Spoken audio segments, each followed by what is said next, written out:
Shalom Aleichem. We're studying the Zera Shimshon. This week's Parashat Ekev. We would like to do, with your permission, Drush number Zayin. A very interesting halachic drush that he has over here about Birkat HaMazon. Before we get there, just another reminder. We had the zchut to publish and write this amazing sefer. It's available for anyone who would like it. People are emailing and contacting us. It's very good. It's a very deep sefer about the stories of Masechet Gittin, a very deep and unusual and unique, I should say, analysis that you've never seen before that really touches upon many deep ideas throughout Torah. Please give us an email at my name, first name, last name @gmail.com, Yosef Zayrov @gmail.com, and I would love to arrange it for you. That is that. We also have a series of lectures that we're studying the book on the same channel, Biyachad. Look through it. We already did 2 chapters. We just recently started the 3rd chapter. If you want to get a taste of what it's about. Zera Shimshon Parashat Ekev. Over here. Says the Zera Shimshon the following. He quotes the pasuk, famous pasuk that we say almost every day if you eat bread, that we say in the Birkat HaMazon is the source for the obligation to say Birkat HaMazon, the grace on meals, right? The special, one of the highest brachot that we have. It's the only brachad that we paskin that is considered deoraita from the Torah itself. It wasn't a rabbinic decree. Every other bracha was a rabbinic decree based on this mitzvah itself, based on this understanding how God wants us to say a bracha, to say a praise of Him and a recognition of Him before and after we do something. It's all learned from Birkat HaMazon. The Torah actually says to say Birkat HaMazon. All other brachot are decreed by the rabbis. This is a machloket regarding the bracha of that you say before you learn Torah, whether that's also from the Torah or not. But we paskin say that it's also midrabanan. Says the Zera Shimshon, and you shall eat, and you shall be satiated, and then you shall bless. That's what it says in this week's parasha, in Parashat Ekev. That's the source that God wants us to say Birkat HaMazon. He brings with Gemara Masechet Berachot, page 48b, that speaks about the laws of Birkat HaMazon. It says, Rabbi Yehuda Nasi says the following. He takes the verse, right? What's the verse? That's really, okay, just a side point. Grammar is very important in Hebrew because the language is the religion. And therefore, you have to know how to speak it right. So when you say it, it's not ve'achalta uverachta, right?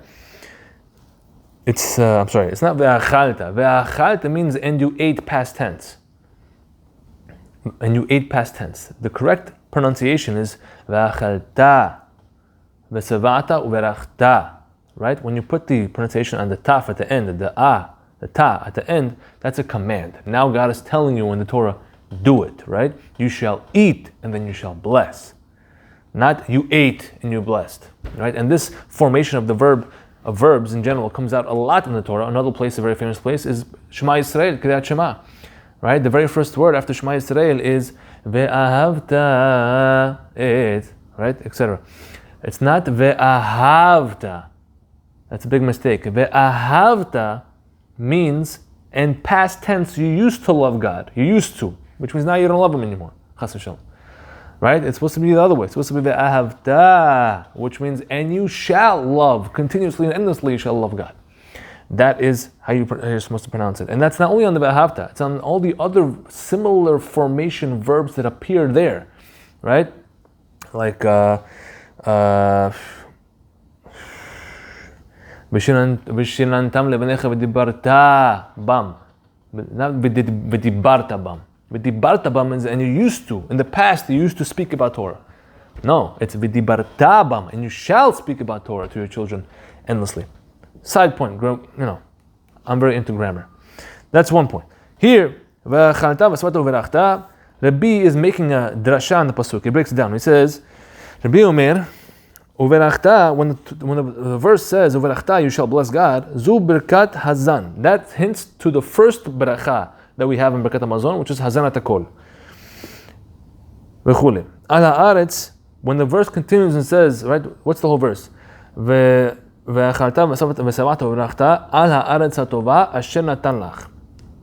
the good land upon which God gave you. So al haaretz when it says on the good land, zo berakat haaretz, that's referring to the second beracha and berakat hamazon, right? Which is al haaretz v'hamazon. All connects. Hatova, the good land, the word good, zo, this hints, says Rabbi, Bonei Yerushalayim. And the third beracha in berakat hamazon, which is Bonei Yerushalayim. Hatova. Why? Because Yerushalayim is called Tov in this expression also. Ahara Tov v'Lebanon. The good mountain, the Lebanon, the whitening mountain. Why whitening? Because that's where the Beit HaMikdash was, and that's where the sins get whitened, get cleaned up when you bring korbanot over there. So Tov, good, is connected to Lebanon, which is connected to the temple, which is Yerushalayim. And that's how he connects it. The Tova, good, means Yerushalayim. The blessing of Bnei Yerushalayim, the third one. Enli elala harav. So all this whole hint from this verse, says Rabbi, all I have is the hint that I have to say a beracha after I eat bread, right? Because Hamazon is after you finish eating bread. Lefanav minayin, from where do I know, however, that I have to say a beracha before, right? Which means the beracha of hamotzi lechem min haaretz. Now this drasha of Rabbi seems to be suggesting that the beracha of hamotzi lechem min haaretz is from the Torah.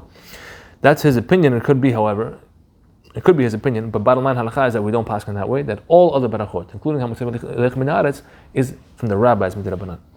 That's learned out in Masechet Berachot also in over there. Nevertheless, Rabbi in his world is trying to figure out from this same verse, how do I know I have to say beracha before I eat bread? Talmud Lomar, the rabbis learn out, Asher Natan Lach, that the very end of that same verse says, Asher Natan Lach, which means that God gave you, on the land that God gave you.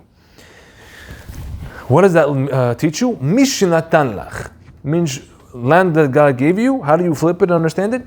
Once it was given to you. Once what was given to you? Once the bread was given to you, which is when? Which process? Which point in the process? It's before you eat, right? The bread is given to you before you eat. Once the bread was given to you, that's the hint that before you eat, you also have to say a beracha, according to Rabbi. That is the language of the Gemara. Yesh makshim. Some ask the question, says Zera Shimshon. Amay mehapecha pasuk haseder. Why, according to Rebbe, how he understands the verse, why does the order of operations, why is it flipped in the verse? Right? Because according to Rebbe, the first part of the verse says, that's all talking about, right? That's all talking about the hints to each blessing in Birkat Hamazon. You say Birkat Hamazon after you eat. And then the end of the verse says, Asher natan lach, that I gave you, which hints to when it was given to you, which is before you eat, which is hamotzi lechem min haaretz. So according to Rebbe, first the verse hints at Birkat Hamazon, and then it hints at hamotzi lechem min haaretz. Logic should dictate that it should be the opposite way. Why does the Torah flip it according to Rebbe? That's the question. Why does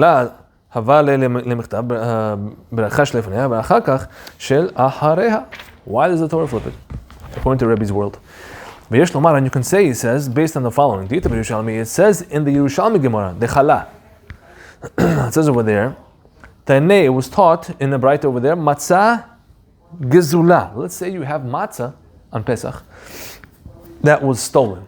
Somebody stole matzah on Pesach, and now he wants to use it for the mitzvah, to eat matzah on Pesach. Why he would do that? Not for our concern right now. He did it. He wants to do it. He's, he's very desperate. He thought that was the right thing to do, even though it was wrong. And he stole some matzah. Now he wants to say bracha on the matzah. Alechat matzah, to fulfill his mitzvah of eating matzah on Pesach. What happens? Asur levarech aleha. The Gemara says you're not allowed to say a blessing on it. Not allowed. Mishum. Why you're not allowed? Because it says, Botzea berech ni'etz Hashem. It's a pasuk in Tehillim. It says the grabber, someone who grabbed, which means basically a thief, someone who stole something and he blessed on it, it's actually a curse, chas v'shalom, to the Creator. It's not a blessing to him. If you're blessing God on stolen property, that's not what God wants. And that's not a blessing to God, it's the quite opposite. That's the source. So Amar Rabbi Yochanan, Gemara says, Rabbi Yochanan says in the Gemara over there, Hada detema betchila, aval basof, mitzvah. He says at first, this only applies at first, which means this only applies to the first bracha. For example, on the matzah, if you're saying which blessing is the one not wanted? There's the one on stolen property. The first blessing, meaning before he eats it, alechat matzah, that's the bad one. But at the end, if he says, Birkat Hamazon, after he finishes the matzah, mitzvah, that's an actual mitzvah that he did. That's not considered a curse, chas v'shalom, and he fulfilled the mitzvah, according to Rabbi Yochanan. V'yifligu tu hatam, and the Gemara continues over there and argues. And then it comes down to actual poskim that actually ask this halachic question, Magen Avraham brings down, right, the source of all this is in chapter Kuf Tzadi Vav in Orach Chaim Shulchan Aruch, that's chapter 196. The Magen Avraham says over there, Katav, so let me just preface with a little background. What happens is, in Torah we have laws of ownership. Who's considered an owner of an item, right? There's many different ways to own it. A certain physical act needs to be done on the item. So now what happens if somebody steals the item? If a thief steals the item, does he become the owner of that item? And this question matters because many other halachot will follow along with that, such as this one. Is the thief considered the owner, the legal halachic owner of an item once he steals it? So the simple answer is, just in a nutshell, that if the original owner never gave up hope that he might still get that item back, it doesn't become the thief's. It's not his. The thief doesn't get ownership of it. Unless the thief changes the essence of the item. If he changes the status and the essence of the item and makes it into something else, then he becomes the owner of it. So for example, if he steals strings, threads, he steals threads, and out of the thread he made tzitzit, or he made a shirt, it's a new item now. It's no longer called a thread, it's called something else. It's a shirt. It becomes his. He owns it. Same idea here. If he steals wheat from somebody, takes the wheat, goes through all the different processing steps of making bread, which is a lot, and he makes bread. Who owns the bread? He owns the bread. At that point, it becomes his. Now, it owes the money, the value of what he stole to the guy he stole from, the wheat. He still has to pay him for that. That's for sure. If he gets caught, he has to pay double, etc. However, when it comes to the bread now, it's his. So now, look what Magen Avraham says regarding this case of stolen bread. Katav, he wrote, "The mishe gazal chitim," somebody who stole wheat, or lechem, or if he stole even bread, ve'achala, and then he ate it. Okay, dechayav levarech berkat hamazon. Says Magen Avraham, he has to say berkat hamazon. Why? Because once he ate it, he has acquired it by changing the status of the item. How did he change the status of it? He digested it. It's gone. It's nutrients now in his bloodstream and in his muscles, and it's gone, right? And that's what you say berkat hamazon on the nutrition that you receive in your body. So that original item that he stole, the bread, is gone. It's changed. Therefore, he's become the item of the benefit of it, the nutrition. And therefore, he has to say berkat hamazon.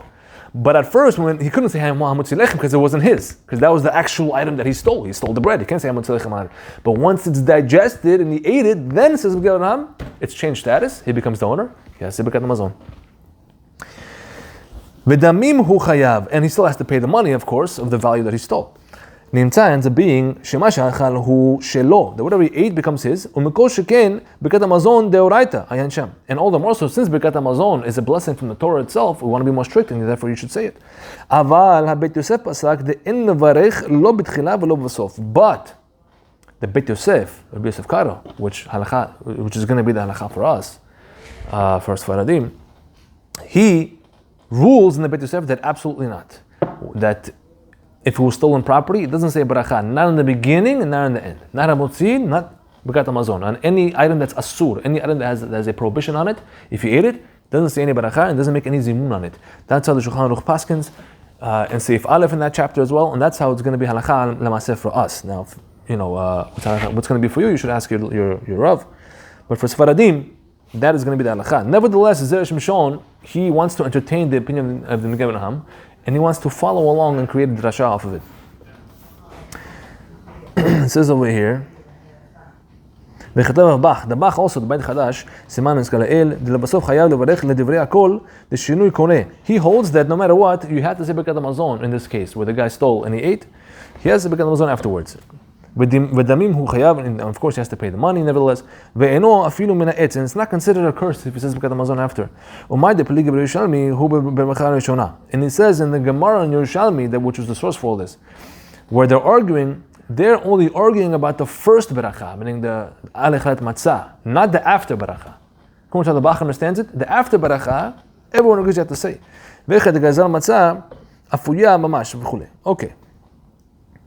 Namtzinu lemedim. We learn from this, says Zera Shimshon, that sometimes yesh beracha achona, af balo beracha rishona, kegon shegazal lechem, deva achilato k'niyah b'shinui v'chayav levarech. So Zera Shimshon is going with the Magen Avraham and the Bach here, that we find situations, right, in the situation where a person stole something, ate it, that the first bracha he doesn't have to say, but the after bracha, which is Birkat Hamazon, he does have to say, according to those poskim that he's following.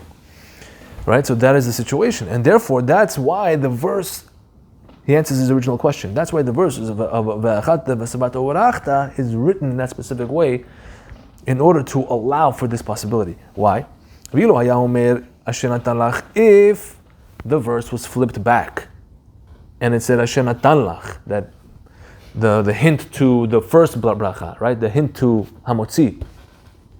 If that was in the verse first, Meikara dehenu kshenatnan lecha az tiyeh chayav levarech. Haiti omer, then I would have thought degam beracha achona ena ela davka hecha demishilecha achalta dehenu shekvar nitchayavta beberacha rishona. I would have thought, right, that if, because again, our original question was that the hint to Birkat Hamazon comes first, and then the hint to Hamotzi comes second. If it was the opposite, where the hint to Hamotzi came first, I would have thought that only when you're able to say Hamotzi, which is which situation? When it's your bread, when it's allowed bread, permissible, when it's not stolen bread, that's when you say Hamotzi. Only then does this follow Birkat Hamazon. Only when you could say Hamotzi properly and righteously, then you could say Birkat Hamazon. Right? I would have made that connection. But if a person stole, however, bread, and therefore he's not allowed to say Hamotzi, then I would think also that he is not allowed to say Birkat Hamazon, which would not be the halakha according to the Magen Avraham, which is the Zera Shimshon is following. אבל היכד שגזל ולא נתחייב ברכת השנה, אז מפני שהוא מנאץ, אז הווה אמינא דהיה פטור, like I just said, אף בברכה האחרונה, וכספת בית יוסף, נזכר לאלה בקדרת רבי הילה, וירושלמי וכולי, etc. Okay. משום הכי, that's why, says Shimshon, that's why it says it the other way, where first the verse hints at Birkat Hamazon and then it hints at Hamotzi Lech Min Haaretz second. Right? It says that first, which is the Birkat Hamazon hint, in order to teach us that a person has to say the after blessing, which is the Birkat Hamazon, even in certain situations in which he would not be chayav in the first beracha, which is Birkat Hamazon, which is Hamotzi Lech Min Haaretz, such as in the case where he stole, like we said. Why? Because then it's not called shenatan lach, that it was given to you, right? That's what the verse says. When it was given to you. Why? Because he stole it, therefore it's not given to him. Because, right, when shenatan lach means it was given to you, and if he steals it and eats when he's eating at the time when he stole it, that item is not his, it wasn't given to him yet, and therefore he cannot say the beracha on that. But the after beracha he could. So that is the reason why he says Rebbe learns the pasuk out that way. As a final point, again, that is the Zera Shimshon, and he's following the Magen Avraham, it seems like. And other Ashkenazi poskim, even the Mishnah Brura says that as a doubt, due to the doubt, you should say beracha achona in the situation where a person steals, and he should say beracha achona Birkat Hamazon after. But, like I said, for us, for Sfaradim, the Shulchan Aruch, the Beit Yosef, Rav Ovadia and his son, David Yosef Shlita, they all rule that we're going to say in this case, Safek Berachot La'akil, that no, we're not going to say Birkat Hamazon on stolen item, because that is how the Beit Yosef rules, and it gets a little bit more complicated as well, but bottom line, on an item that's asur, on any for prohibited non-kosher item or stolen item, the halakha is for us that a person would not say a before blessing or after blessing on it, unless, if you look at the Siv bit, if that item, if a person is in a life-death situation, is very sick, and he has to eat a non-kosher item, such as, I don't know, pig or whatever you want to think about, milk with meat, in that case, says the beracha, it says the Shulchan Aruch, mevarachin alav, you would say a beracha on such a thing, because that is what he needs to save his life, and he's not doing it to be spiteful. And that's some, it's good to finish up with some halachot along with the drashot. Baruch Adonai Olam. Amen.